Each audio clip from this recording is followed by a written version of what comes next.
మీ మోకాల నొప్పులకు ఎటువంటి సర్జరీ లేకుండా ఎపియాన్ పెయిన్ క్లినిక్ అందిస్తున్న అత్యాధునిక చికిత్స.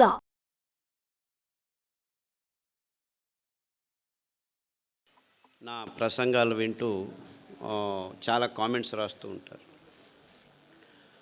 ఒకచోట ఒక అబ్బాయి నాకు జస్ట్ 23 year old అబ్బాయి ఒక చిన్న క్లిప్ పెట్టాడు నా నెంబర్కి.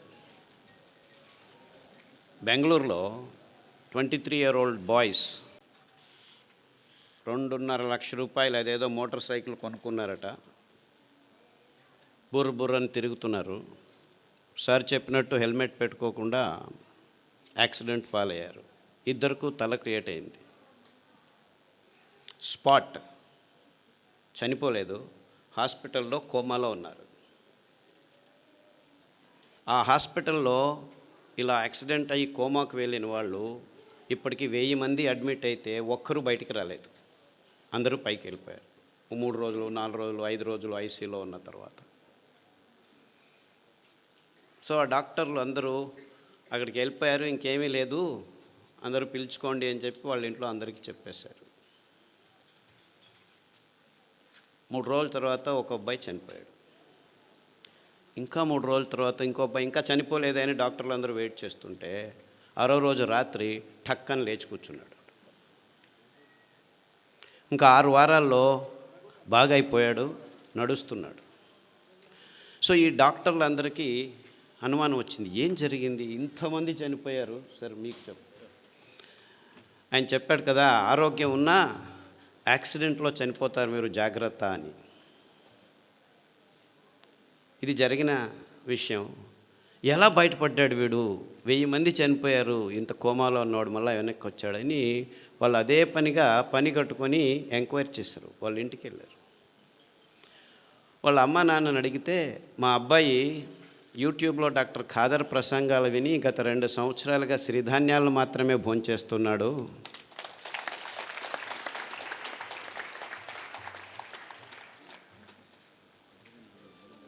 సో ఈ విషయం ఫేస్బుక్లో అబ్బాయి రాసుకున్నాడు. అంటే నేను ఆయన చెప్పిన దానికి తద్విరుద్ధంగా చెప్తున్నానని కాదు, అందరూ హెల్మెట్లు వేసుకొని ప్రయాణం చేయండి, కానీ యాక్సిడెంట్ అయినా కోమా అయినా మీరు సిరిధాన్యాలు తింటూ ఉంటే బతికి బయటపడేదానికి దారి ఉంటుంది అని మీకు ఈ ఘటనతో చెప్తున్నా.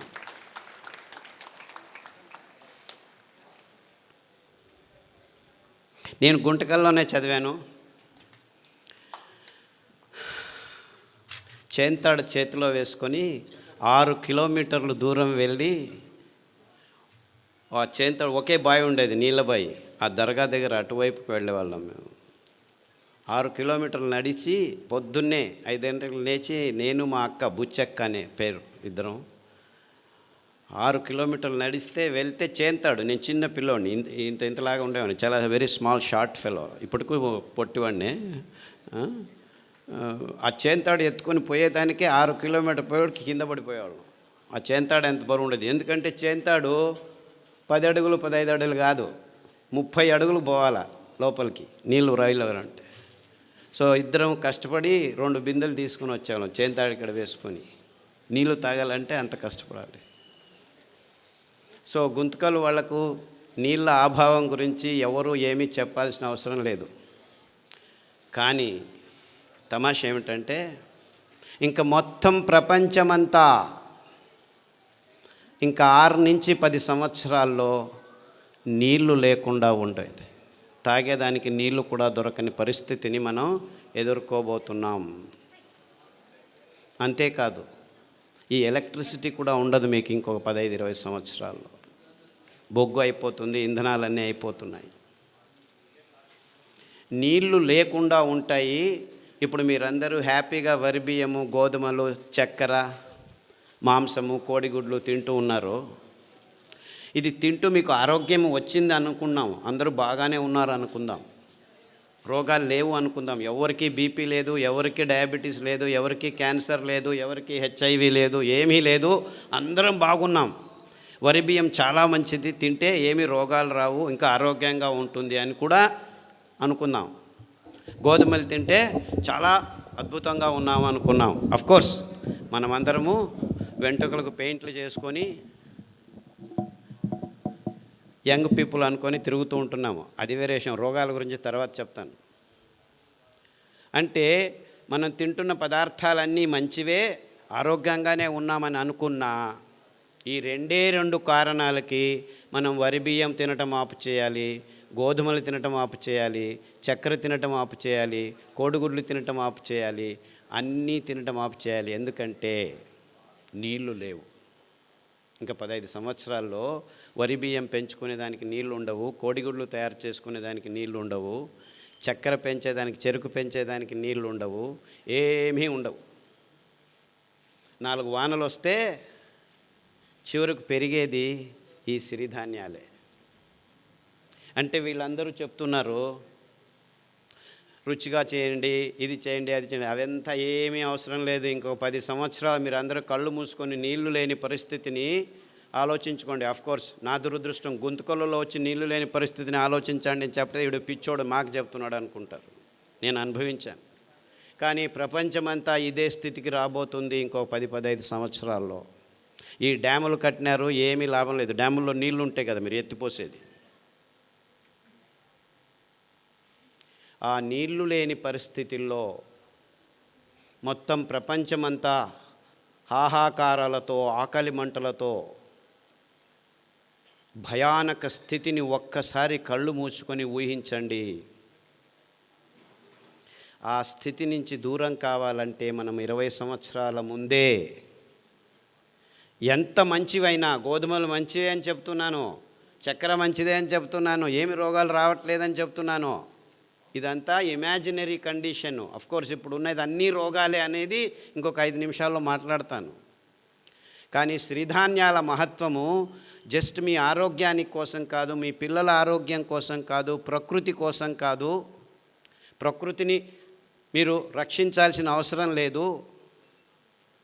ఇవన్నీ కారణాలు కాదు, కానీ ఇవన్నీ ముఖ్యమైన నిజమైన ప్రాక్టికల్ కారణాల కోసం సిరిధాన్యాలను తినమండి అని చెప్తూ వస్తున్నాను ఇంతవరకు. కానీ ఇప్పటి నుంచి నేను ఇవన్నీ కారణాలే కాదు, ఇంకా 10-15 సంవత్సరాల్లో మొత్తం మానవ కులమంతా ఆకలితో హాహాకారాలు బొబ్బేలు పోతుంటే మిమ్మల్ని ఆ భయంకరమైన క్రైసిస్ నుంచి బయటకు పడాలంటే బయటపడేదానికి పనికి వచ్చేది సిరిధాన్యాలు మాత్రమే. ఆ ఒక్క కారణానికే, అంటే మానవ కులం ముందు రానున్న ఈ భయంకరమైన క్రైసిస్ నుంచి బయటపడాలంటే మొత్తం ప్రపంచమంతా పిల్లలు, పెద్దలు అందరూ ఏ దారి లేదు, ఏ గతి లేదు, ఉండేది ఒకే దారి, అది సిరిధాన్యాలు తినే ఒకే ఒక్క దారి.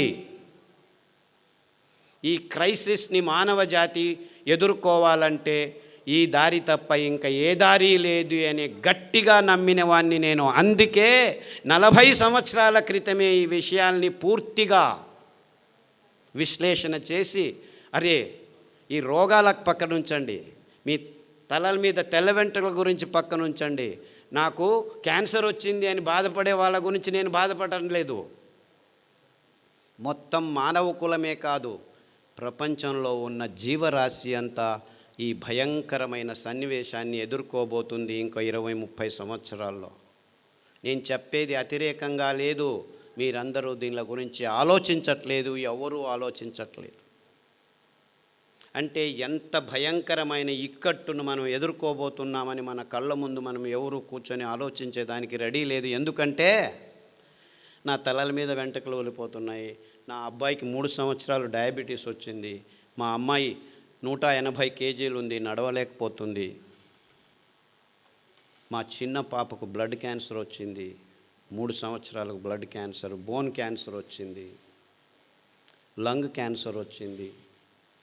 ఇలా మనము 100కి 70 మంది బీపీ ట్యాబ్లెట్ తీసుకుంటున్నాము, 100కి 38 మందికి డయాబెటీస్ వచ్చింది, 100కి 36 మంది థైరాయిడ్ ట్యాబ్లెట్ తీసుకుంటున్నాము, 100కి 16 మందికి నిద్ర రావట్లేదని ట్యాబ్లెట్ తీసుకుంటున్నారు, 100కి 16 మంది నిద్ర ఎక్కువ వస్తుందని ట్యాబ్లెట్ తీసుకుంటున్నారు.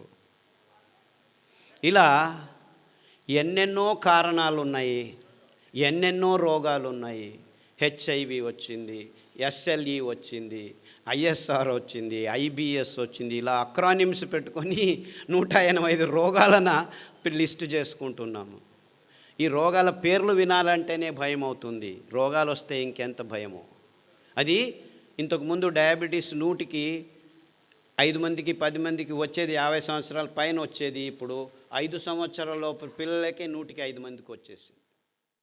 మీరు ఎంత దీన స్థితిలో అనారోగ్యంలో ఉన్నా 6 వారాల్లో మీ దేహం పుంజుకుంటుంది. ఇంకా ఒక ట్రిక్ ఉంది. ఈ ధాన్యాలు వేల సంవత్సరాలు ప్రతి దేశంలోనూ తిన్నారు ప్రజలు. మీరు అనుకున్నట్టు మన దేశంటి కాదు ఇవే, మన దేశంలోనూ ఉన్నాయి, వేరే దేశాల్లోనూ ఈ భోజనాలే చేస్తూనింది ప్రజలు. ఇటాలియన్ మిల్లెట్ అంటారు ఏదాన్ని, కొర్రల్ని. అండు కొర్రల్ని అమెరికన్ మిల్లెట్ అంటారు. ఆఫ్రికన్ మిల్లెట్ అంటారు లిటిల్ మిల్లెట్ని, అంటే సామెల్ని. ఊదుల్ని జర్మనీస్ మిల్లెట్టు, జాపనీస్ మిల్లెట్టు, రష్యన్ మిల్లెట్టు అంటారు. ఇన్ఫ్యాక్ట్ ఊదుల్లో చాలా రకాలు ఉన్నాయి, అన్నీ ఊదులే.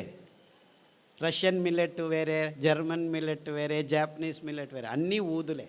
బోర్నియాడ్ మిల్లెట్ అంటారు. అరికలు కోడో మిల్లెట్ అంటారు.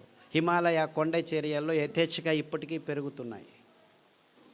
అంటే అక్కడి నుంచి ఇక్కడికి వచ్చాయి కాదు, అక్కడ ఉన్నాయి, ఇక్కడ ఉన్నాయి, వేల సంవత్సరాల క్రితమే ఉన్నాయి. ఎందుకంటే దీనికి ఆర్కియలాజికల్ ఎవిడెన్సెస్ మొన్ననే దొరికాయి. ఈ C4 ఫుడ్స్ అంటారు దీన్ని. ఈ కొన్ని వేల కడాబా అనే ఒక ఆఫ్రికా దేశంలోనూ అక్కడి నుంచి ఆర్కియలాజికల్ వేల 15,000 సంవత్సరాల క్రితం వాళ్ళ ఆ పండ్ల చిగుళ్ళను గమనిస్తే C4 ఫుడ్స్, అరికలు, కొర్రలు, అండు కొర్రలు కనిపించాయి. అర్థమవుతుందా నేను చెప్పేది? అంటే ఈ తజ్ఞులు ఆ దేశం నుంచి మన దేశానికి వచ్చింది, ఈ దేశం నుంచి ఆ దేశానికి లేదు. మనకు ముందు సంపర్కం ఉండేది కాదు. ఖండాంతరాల్లో అంతెందుకు గుంతకలు వాళ్లకు వింధ్య పర్వతాల వెనపకాయ ఉండేది తెలియదు ముందు. అంటే ఎక్కడి వాళ్ళు అక్కడ ఉండేవాళ్ళు. ఆయా జాగాల్లో ఆయా నీళ్లకు ఆయా గాలికి ఏదేది పెరుగుతుందో దాన్నే తింటూ ఉండేవాళ్ళు. అదే నిజమైన ఆహారం. అలాంటి అద్భుతమైన ఆహార పద్ధతిని అంతా నాశనం చేసుకొని ప్రపంచమంతా బియ్యం గోధుమలు తింటున్నారు. అదే అవైజ్ఞానికమని ఎవరికీ అర్థం కావట్లేదు. ఎందుకు వచ్చింది? ఈ కంపెనీల హితాశక్తి కోసం అందరూ కాఫీలు, టీలు, బియ్యము, గోధుమలు, పాలు, చక్కెర తింటున్నామని ఎవరికి అర్థం కావట్లేదు.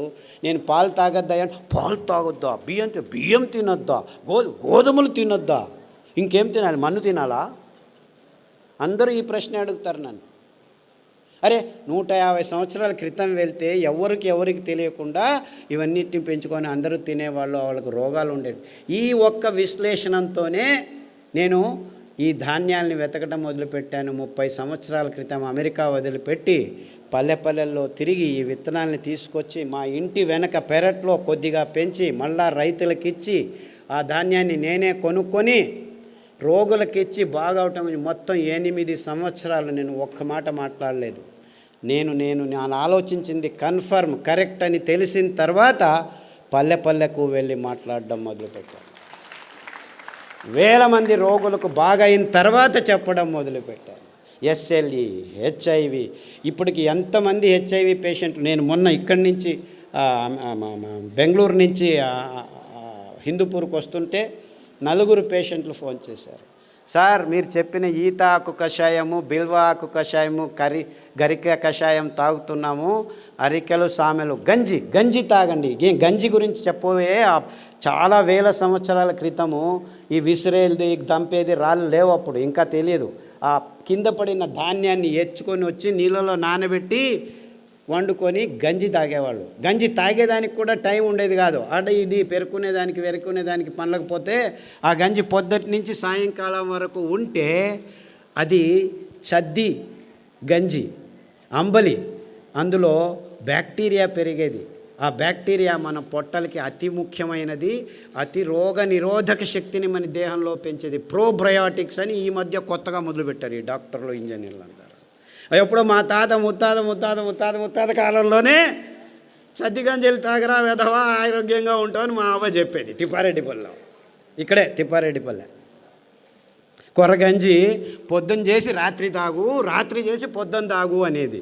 అదెందుకు? పొద్దున్న చేసి పొద్దునే తినచ్చు కదా, నీకు తెలియదులే రాత్రి తాగు అనేది. దాంతో కావాలంటే ఈ ఎర్రగడ్డ కొరుక్కో అని చిన్నది సాంబార్ ఉల్లిపాయ ఉండేది, దాన్ని ఇచ్చేది అనమాట. అమేజింగ్లీ ఆ ఉల్లిపాయ తింటే మీలో ఉన్న అన్ని అలర్జీస్ మాయమైపోతాయి. గోరుకునేది సిట్రజిన్ వేసుకునేది, ఎప్పుడు చూడు ఎరుకుంటూ ఉంటే సిట్రజిన్ వారానికి ఒకటి పోయి 2 రోజులకు ఒకసారి అయిపోయి రోజుకు 2 సార్లు వేసుకున్నా కానీ ఆపితే చాలు గీరుకుంటూ ఉంటారు.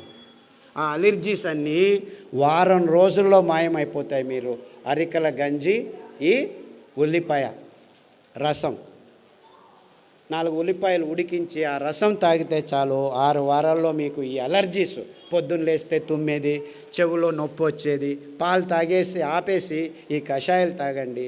అంతెందుకు ఉచ్చలు, రాత్రి లేచిందే, పోసిందే, లేచింది పోసేది, ఇంత పోసేది వచ్చేది, ఇంత పోసేది రాదు బయటికి. ఇవన్నీ 6 వారాల్లో మాయమైపోతాయి. 6 వారాలు, ఎక్కువ అవసరం లేదు, 6 వీక్స్. అని డాక్టర్ల దగ్గర పోతే ప్రోస్టేట్ ఊత వచ్చింది నాయన తీసేస్తాం రా అంటాడు.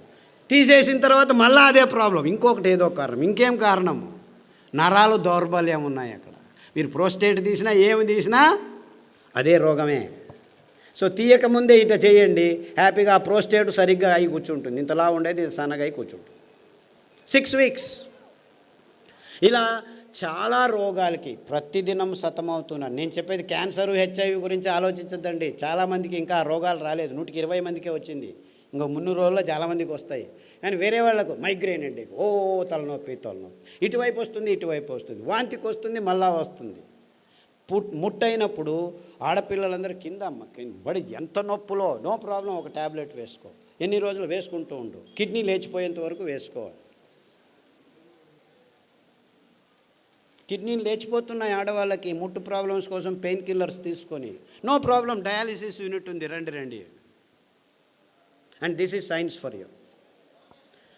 ఈ డాక్టర్ల దగ్గర చుట్టూ తిరుగుతుంటే మీకు ఏం దొరుకుతాయి? ట్యాబ్లెట్లు, ఆపరేషన్లు, అంతకంటే ఎక్కువ ఏం దొరకదు. ఆరోగ్యం దొరకదు, ఆరోగ్యం ఆసుపత్రుల్లో లేదు. వద్దులేండి, చప్పట్లొద్దు, ఆలోచించండి, అంతే చాలు. ఇంకా ఎలక్షన్లు రాబోతున్నాయి, రాజకీయ నాయకులు వస్తారు, చప్పట్లు దాచిపెట్టుకోండి.